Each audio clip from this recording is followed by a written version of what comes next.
नमस्ते प्रणाम दोस्तों, जय माता दी। मैं वैष्णवी, मैं पूजा। आप सबका स्वागत है हमारे चैनल में। पूजा लोकगीत। आइए एक प्यारा सा आप सभी को पचरा गीत सुनाने जा रहे हैं। माता जी का पचरा गीत नहीं है, मतलब माता जी बहुत का प्यारा सा माता जी का गीत है। कैसा लगा कमेंट में जरूर बताइएगा। अच्छा लगे तो वीडियो को लाइक शेयर, चैनल को सब्सक्राइब जरूर कीजिए।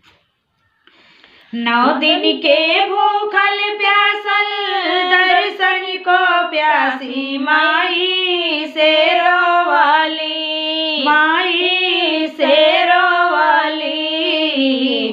माटी के मूरत में से प्रगट हो जाई तू माई शेरों वाली।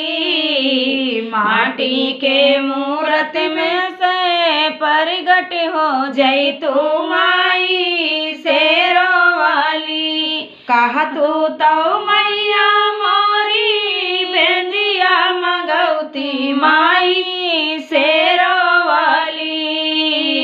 बेंदिया मगाई मैया तू के पहनौते माई शेरों वाली। माटी के मूरत में से प्रगट हो जा तू माई शेरों वाली।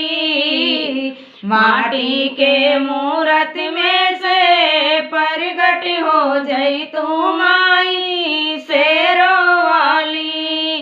कहा तू तो मैया मोरी चूड़िया लगौते माई शेरों वाली। चूड़िया मगाई मैया तू के पहनौते माई शेरों वाली। माटी के मूरत में से प्रगट हो जा तू माई शेरों वाली।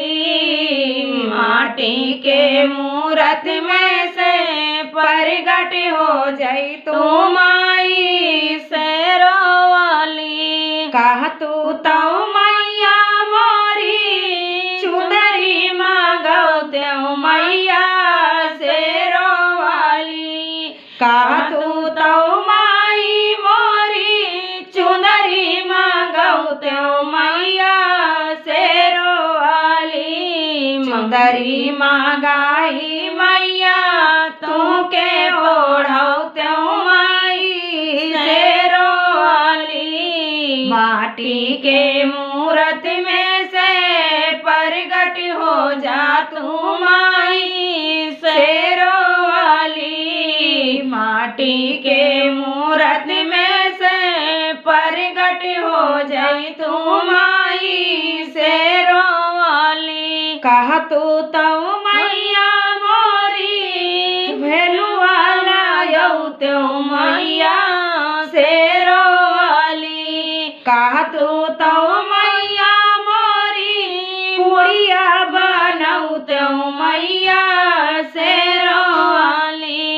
हेलुआ पुड़िया मैया भोगवा लगौते मैया शेरों वाली। हेलुआ पुड़िया मैया भोगवा लगौते मैया शेरों वाली।